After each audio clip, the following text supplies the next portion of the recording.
1989 March മാസം 8-ാം തീയതി സന്ധ്യാവേളയിൽ ഇതുപോലൊരു ബൈബിൾ എൻ്റെ ഉമ്മ എൻ്റെ കയ്യിൽ തന്നു. എൻ്റെ മദർ. ഞാനൊരു ഇസ്ലാം മതത്തിൽ ജനിച്ച വളർത്തപ്പെട്ട ഒരു വ്യക്തിയാണ്. ആത്മഹത്യ ചെയ്യുവാൻ തീരുമാനിച്ചിരുന്ന ദിവസമായിരുന്നു അത്. വേദപുസ്തകം എൻ്റെ കയ്യിൽ കൊണ്ടുവച്ചിട്ട് എൻ്റെ ഉമ്മ പറഞ്ഞത് ഇങ്ങനെയാണ്: മോളെ, നിൻ്റെ നടുവേദന മാറും, ഈ ബൈബിൾ നീ ഒന്ന് എടുത്ത് വായിക്കുക. അതിനു മുമ്പ് 3 മാസമായി എൻ്റെ ഉമ്മയും എൻ്റെ അനുജത്തിയും വിശ്വാസത്തിലായിരുന്നു. അവർ മലയാളം വായിക്കാൻ അറിയാത്ത, കേട്ടു മാത്രം വിശ്വസിക്കുകയും സഹോദരിമാരുടെ കൂട്ടായ്മയിൽ കടന്നുപോയി അവരുടെ സാക്ഷ്യങ്ങൾ കേട്ട് വിശ്വാസം വന്ന ആ വിശ്വാസമാണ് എന്നിലേക്ക് അവർ പകർന്നു തന്നത്. എന്നാൽ ഈ ബൈബിൾ എൻ്റെ കയ്യിൽ വെച്ച് തരുമ്പോൾ നബിമാരെ കൊണ്ട് വിശ്വസിക്കണമെന്ന് ഞങ്ങളുടെ ഈമാൻ കാര്യം, ഇസ്ലാം കാര്യം പഠിക്കുന്നതിൽ ഒരു പ്രമാണമാണ്. ആ ഒരു പ്രമാണത്തിൻ്റെ അടിസ്ഥാനത്തിൽ ഞാൻ ബൈബിൾ കയ്യിലേക്ക് എടുത്തു. ഞാൻ ഇങ്ങനെ പറഞ്ഞു: യേശോപ്പ, ഞാൻ എന്ത് എന്ന് ഞാൻ അറിയുന്നില്ല. കാരണം എൻ്റെ ജീവിതം അത്രമാത്രം തകർന്നിരിക്കുന്നു. ജീവിക്കണമോ മരിക്കണമോ നാട് വിട്ടു പോകണമോ ഇനി മുന്നോട്ട് എങ്ങനെയാണ് എനിക്കറിയില്ല. ഇന്ന് രാത്രി എല്ലാവരും ഉറങ്ങിക്കഴിയുമ്പോൾ ഞാൻ എൻ്റെ കയ്യിൽ സൂക്ഷിച്ചിരിക്കുന്ന ഉറക്ക ഗുളിക കഴിച്ച് ഞാൻ ഈ ലോകത്തോട് വിട പറയുകയാണ്. അല്ലാഹുവേ, നിനക്കെന്താ കണ്ണ് കണ്ടുകൂടെ എന്നൊക്കെ ഞാൻ പിറുപിറുത്തു കൊണ്ടിരിക്കുന്ന സമയമാണ്. Price the Lord. അങ്ങനെ ഞാൻ എന്ത് എന്നറിയുന്നില്ല എന്ന് പറഞ്ഞ് ബൈബിൾ തുറന്നപ്പോൾ കിട്ടിയത് യെശയ്യാവിന്റെ പുസ്തകം 54-ാം അധ്യായം. ഞാൻ വായിച്ചു തുടങ്ങി. അതിലെ 4-ാം വാക്യം പറയുന്നു: ഭയപ്പെടേണ്ട, നീ ലജ്ജിച്ചു പോകയില്ല. ഭ്രമിക്കേണ്ട, നീ നാണിച്ചു പോകയില്ല. ഹല്ലേലൂയ. കഴിഞ്ഞ 29 വർഷക്കാലം കഴിഞ്ഞു. 30-ാമത്തെ വർഷത്തിലേക്ക് കടന്നു വരുന്നു. ഇന്നേ വരെ ലജ്ജിച്ചു പോകുവാൻ വലിയവനായ കർത്താവ് സമ്മതിച്ചിട്ടില്ല. Praise the lord. ഹല്ലേലൂയ. ഞാൻ ഈ ബൈബിൾ വായിച്ചു താഴോട്ട് വായിക്കുമ്പോൾ ക്രോധാധിക്യത്തിൽ 6-ാം വാക്യം വായിക്കുന്നു: ഉപേക്ഷിക്കപ്പെട്ട മനോവ്യസനത്തിലിരിക്കുന്ന സ്ത്രീയെ എന്ന പോലെ യഹോവ നിന്നെ വിളിച്ചിരിക്കുന്നു. ഞാൻ ചോദിച്ചത്: അല്ലാഹുവേ, നിനക്കെന്താ കണ്ണ് കണ്ടുകൂടെ? കുട്ടിക്കാലം മുതൽ നീ എനിക്ക് കണ്ണുനീർ മാത്രമല്ലേ തന്നിട്ടുള്ളൂ. ഞാൻ ഇന്ന് രാത്രി എൻ്റെ കണ്ണുനീർ അവസാനിപ്പിക്കാൻ പോവുകയാണ്.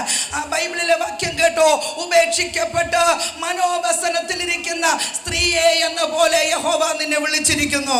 Price the Lord. ആ വാക്യം വായിച്ചപ്പോൾ എനിക്ക് മനസ്സിലായി, എന്നെ കാണുന്നൊരു ദൈവമുണ്ട്. ഹല്ലേലൂയ. ഞാനൊരു സ്ത്രീയാണെന്നും ഞാൻ മനോവ്യസനത്തിലിരിക്കുന്നുവെന്നും എന്നെ കാണുന്നൊരു ദൈവമുണ്ട്. താഴോട്ട് ആർത്തിയോടെ വായിച്ചു: ക്രോധാധിക്യത്തിൽ ക്ഷണനേരത്തേക്ക് എൻ്റെ മുഖം ഞാൻ നിനക്ക് മറച്ചു. ഇനി ഞാൻ നിത്യതയോട് നിന്നോട് കരുണ കാണിക്കും. Price the Lord. അതിലെ 10-ാം വാക്യം പറയുന്നു: കുന്നുകൾ മാറിപ്പോകും, പർവ്വതങ്ങൾ നീങ്ങിപ്പോകും, എങ്കിലും എൻ്റെ ദയ നിന്നെ വിട്ടു പോകുകയില്ല. ഹല്ലേലൂയ. 14-ാം വാക്യം പറയുന്നു: നീതിയാൽ നീ സ്ഥിരമായി നിൽക്കും, പീഡനത്തോട് നീ അകന്നിരിക്കും, അത് നിന്നോട് അടുത്തു വരികയില്ല. കഴിഞ്ഞ 30 വർഷത്തോളമായി ഇന്ന് വരെ ഇസ്ലാം മതത്തിൽ നിന്ന് ഞാൻ ക്രിസ്തു വിശ്വാസത്തിലേക്ക് പോയി എന്ന കാരണത്താൽ ആരും എൻ്റെ അടുക്കൽ ഭീഷണിയുമായി കടന്നു വന്നില്ല. ഒരു പ്രാവശ്യം വന്നു, അത് ആ വഴിക്ക് തന്നെ കടന്നുപോയി. Price the lord. ഹല്ലേലൂയ. എൻ്റെ ഭവനത്തിൽ കടന്നു വന്ന മനോജ് പാസ്റ്റർക്ക് എൻ്റെ വീട്ടിലെ എൻ്റെ ബന്ധുക്കൾ, എൻ്റെ കുടുംബത്തിലുള്ള എല്ലാവരെയും അറിയാം. എൻ്റെ കുടുംബത്തിലെ സകല സാഹചര്യങ്ങളും അറിയാം. ഞാൻ 10 ദിവസത്തോളം അവരുടെ കുടുംബത്തിൽ 40 ദിവസം ഫാസ്റ്റിംഗ് പ്രയർ നടന്നപ്പോൾ ഞാൻ അവരോടൊപ്പമായിരുന്നു. അതും എൻ്റെ ജീവിതത്തിൽ വളരെ അനുഗ്രഹമായിരുന്നു. ആമേൻ. ഹല്ലേലൂയ. 89 രക്ഷിക്കപ്പെട്ടു, 90 സ്നാനപ്പെട്ടു, 91 തയ്യൽ പഠിക്കുവാൻ കടന്നുപോയി, 92 ഞാനൊരു തയ്യൽ കടയിട്ടു, 95 കുവൈറ്റിന്റെ പ്രദേശത്തേക്ക് തയ്യൽക്കാരിയായി പോയി. 99 എനിക്ക് അവിടെ വെച്ച് വിവാഹം നടന്നു. ഹിന്ദു സമുദായത്തിൽ നിന്ന് രക്ഷിക്കപ്പെട്ടു വന്ന സുരേഷ് എന്ന സഹോദരനുമായി വിവാഹം നടക്കുവാനിടയായി തീർന്നു. 2010 വരെ ഒരു തലമുറയില്ലാതെ തലമുറയ്ക്ക് വേണ്ടി പ്രാർത്ഥിച്ചു കൊണ്ടിരുന്നു. പലരും പറഞ്ഞു, നിനക്കിനി തലമുറ കിട്ടത്തില്ല. എൻ്റെ ഇസ്ലാം മതത്തിലുള്ള എൻ്റെ എൻ്റെ ബന്ധുക്കൾ പറഞ്ഞു, നീ ഇസ്ലാം മതം വിട്ടുപോയത് കൊണ്ട് ദൈവം നിന്നോട് കോപിച്ചിരിക്കുകയാണ്, നിനക്ക് തലമുറ കിട്ടത്തില്ല. Price the Lord. എന്നാൽ എൻ്റെ ദൈവം, അവൻ വിവാഹം കഴിഞ്ഞ് 3-ാം വർഷം ദൈവം എന്നോട് പറഞ്ഞു, നിനക്ക് ഞാൻ തലമുറകളെ തന്നു മാനിക്കും. Praise the lord. ഹല്ലേലൂയ. 3-ാം വർഷം പറഞ്ഞു, 10-ാം വർഷം 12-ാം വർഷത്തിൽ ഒരു മോളെ ദൈവം തരുവാനിടയായി തീർന്നു. അവൾക്ക് ഈ കഴിഞ്ഞ ഡിസംബർ 21-ന് 8 വയസ്സ് തികഞ്ഞു. അവൾ 2ാം ക്ലാസ്സിൽ കുവൈറ്റിൽ പഠിക്കുന്നു. വളരെ അനുഗ്രഹിക്കപ്പെട്ട ഒരു കൂട്ടായ്മ ഞങ്ങൾക്ക് കൂടെ കുവൈറ്റിൽ തന്നിട്ടുണ്ട്. ഇപ്പോൾ PK ജോൺസൺ പാസ്റ്ററും കുടുംബമാണ് ഞങ്ങളുടെ ശുശ്രൂഷയിൽ അവിടെ കുവൈറ്റിലായിരിക്കുന്നത്. അത് ഞങ്ങളുടെ ജീവിതത്തിൽ വളരെ അനുഗ്രഹമാണ്. അതുപോലെ കൂട്ടുവിശ്വാസികളും എനിക്ക് വേണ്ടി ആത്മാർത്ഥമായി പ്രാർത്ഥിക്കുന്നവരാണ്. ഞാൻ ചെറുവയ്ക്കൽ കൺവെൻഷൻ വരുന്നു എന്ന് കേട്ടപ്പോൾ അവർക്ക് വളരെ സന്തോഷമുണ്ട്. അവർ ആത്മാർത്ഥമായി പ്രാർത്ഥിച്ചു കൊണ്ടിരിക്കുന്നു. Price the Lord. ഞാനിത് TV-യിൽ ഞാൻ നിർത്താൻ പോകുന്നു. ഇത് TV-യിൽ ഞാൻ പല പ്രാവശ്യം കണ്ടിട്ടുണ്ട്. കണ്ടപ്പോഴൊക്കെ ഞാൻ വിശ്വസിച്ചു എനിക്കും ഒരു ദിവസമുണ്ട് ഇതുപോലെ നിൽക്കുന്ന ഒരു ദിവസം. ഹല്ലേലൂയ. എൻ്റെ വിശ്വാസത്തെ ദൈവം മാനിച്ചൊരവസരം തന്നതോർത്ത് ഞാൻ ദൈവത്തെ സ്തുതിക്കുന്നു. ഇതിനു മുമ്പ് പ്രാർത്ഥിച്ച ദൈവദാസന്മാർ പലരും പറഞ്ഞു രാജ്യങ്ങൾ തോറും നിന്നെ അയക്കുമെന്ന്.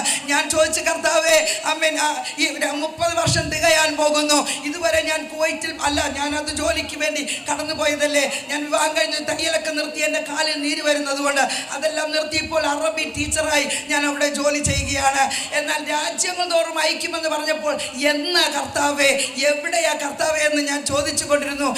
ഈ ജൂലൈ മാസത്തിൽ PCNA കോൺഫറൻസ് നടക്കുന്നതിൽ അതിലെ ഒരു ശുശ്രൂഷക്കാരത്തിയായി ദൈവം എന്നെയും അയച്ചു. Price the Lord. PCNA conference കടന്നു പോയിട്ട് ഞാൻ ഹോസ്റ്റലിൽ കടന്ന അവിടുത്തെ കൺവെൻഷനിൽ വെച്ചാണ് ഇവിടുത്തെ ജോൺസൺ പാസ്റ്ററേയും ആമേൻ അമ്മമ്മയും അവിടെ വെച്ച് പരിചയപ്പെടുവാനിടയായി തീർന്നത്. അവിടെ വെച്ച് കിട്ടിയ ക്ഷണമാണ് ഞാൻ ഇന്ന് നിങ്ങളുടെ മുമ്പിൽ നിൽക്കുന്നത്. അതെ, യേശു എന്ന നാമം മേലായ നാമം, യേശു എന്ന നാമം മേലായ നാമം, യേശു എന്ന നാമമല്ലാതെ വിടുവിക്കാൻ ഒരു നാമത്തിനും കഴിയുകയില്ല എന്ന ഒരു ആമേൻ പൂർണ്ണ സാക്ഷ്യം പറയുവാനാണ് ഇപ്പോൾ ഞാൻ നിങ്ങളുടെ മുമ്പിൽ നിൽക്കുന്നത്. ആമേൻ. വേഗം വരുന്ന കർത്താവായ യേശു ക്രിസ്തുവിനെ എതിരേൽപ്പാൻ നമുക്ക് എല്ലാവർക്കും ഒരുങ്ങാം. സമാധാന പ്രഭു നമുക്ക് സമാധാനം തരുന്നു. നമുക്ക് നിത്യജീവനിൽ കടന്നു പോകണം. നമുക്ക് എല്ലാവർക്കും ആമേൻ നിത്യജീവൻ കടന്നു പോകാൻ ദൈവം അനുഗ്രഹമാറട്ടെ. ഇന്നലെ 25-ാം തീയതി ഞങ്ങൾ ഇസ്ലാമിൽ നിന്ന് വിശ്വാസത്തിലേക്ക് വന്ന ഒരു കൂട്ടായ്മ, ഒരു ഗെറ്റ് ടുഗദർ ഞങ്ങൾ ട്രിവാൻഡ്രത്ത് വെച്ചു. 57 ഇസ്ലാമിൽ നിന്ന് വിട്ടുവന്ന 57 പേർ കൂടി. അതിൽ ജാസ്മിനും ഉണ്ടായിരുന്നു. ആമേൻ. ഇത്രയുമല്ല, ഇനിയുമുണ്ട്. അവർക്ക് വരാൻ കഴിയാത്ത പലരും ഉണ്ടായിരുന്നു. എൻ്റെ പരിചയത്തിൽ ഒരു 120 പേരെങ്കിലും ഉണ്ട് കേരളത്തിൽ. ആമേൻ. അടുത്ത വർഷം ചെറുവയ്ക്കൽ കൺവെൻഷന് ഞാൻ വരുമ്പോൾ അത് 500-ൽ പരം 1000-ൽ പരം ഇസ്ലാം വിശ്വാസ കർത്താവായ യേശു ക്രിസ്തുവിനെ രക്ഷകനായി സ്വീകരിച്ചു എന്ന സാക്ഷ്യം കേൾപ്പാനിടയായി തീരട്ടെ. അതിനായി നിങ്ങൾ പ്രാർത്ഥിക്കുക. നിങ്ങൾ ഞങ്ങൾക്ക് വേണ്ടി പ്രാർത്ഥിക്കുമെന്നറിയാം. എനിക്ക് സമയം തന്ന പാസ്റ്റർക്കും ആമേനെ എല്ലാവർക്കും ഞാൻ നന്ദി പറഞ്ഞുകൊണ്ട് ഞാൻ ദൈവത്തിന് മഹത്വം കൊടുത്തുകൊണ്ടിരിക്കുകയാണ്.